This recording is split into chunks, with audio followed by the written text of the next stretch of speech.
Now, continuing on with our receptor signaling process, especially with T cell receptors, we see that many of the T cells, especially when they're naive, are going to have further accessory receptors along with them. So you have the T cell receptor, you have the CD3, alpha, beta, or not the alpha, beta, the delta, gamma, sigma, whatnot here. You see CD3 here. They have the ITAMs, they're just not shown as yellow here.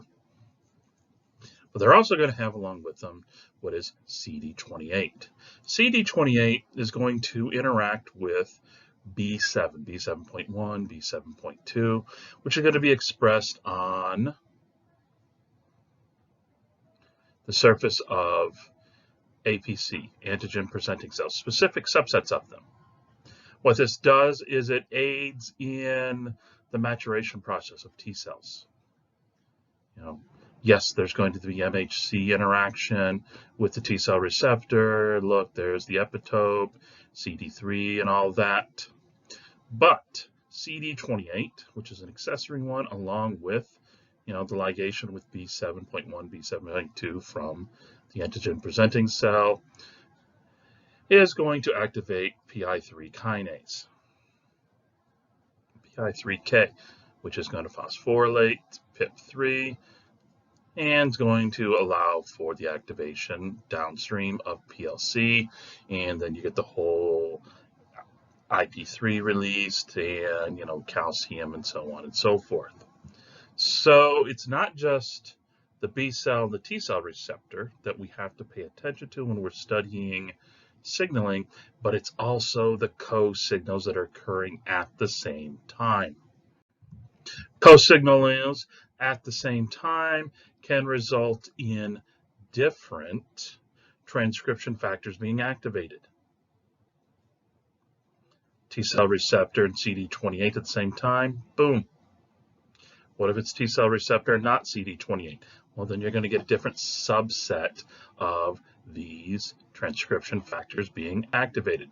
We've already talked NFAT, we talked AP1, which remember AP1 was junk, and I forget the other one right off the top of my head, NF kappa B, which was inactivated by I kappa B, which I kappa B gets ubiquinated, falls apart, blah, blah, blah, and so on and so forth.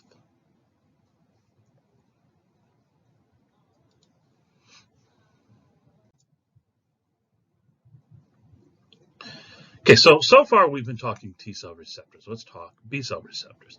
B cell receptors, you're going to see roughly the same thing, but not the same players. You're going to see the same pattern. The overall patterns are going to be homologous to each other, not exactly the same players.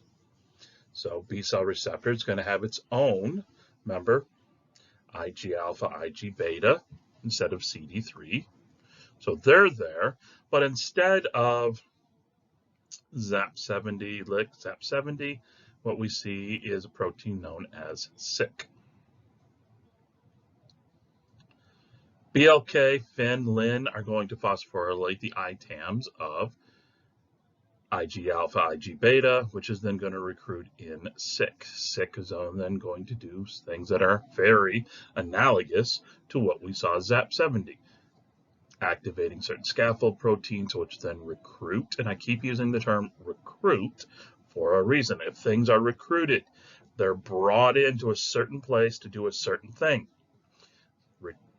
So these scaffold proteins are recruiting in a series of signal enzymes, signal kinases, phosphatases, so on. Well, to start that off, you're going to have SYK. So you're also going to have co-receptors along with, T cells had CD4, CD8, and all of those. Here you're going to see CD19, CD21, CD81. CD19, CD21, CD81 are going to be accessory signals. So yes, you have the signal coming from the B cell receptor, but that is very limited on what it can and cannot do. So it's going to be, what are the accessory signals coming through? Yes, B cell receptors triggered, but so is CD21. Well, then you're going to have, response A. Well, B cell receptor CD19. You're going to have response B. B cell receptor CD81, also known as TAPA1. Well, then you're going to have C. If you have B cell receptor CD21, CD81, okay, well, now you got E and F responses. So it depends on who along with the B cell receptor.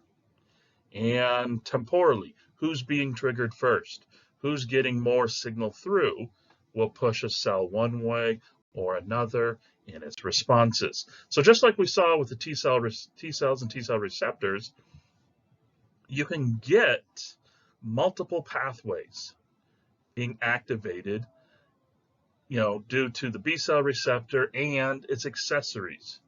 So yes, the B cell receptor, just like the T cell receptor, has to be number one. Well, who's number 2, number 3, and number 4? And in what order? Who's more stable? Who's getting the stronger signal through, activating the more and knocking over the more dominoes?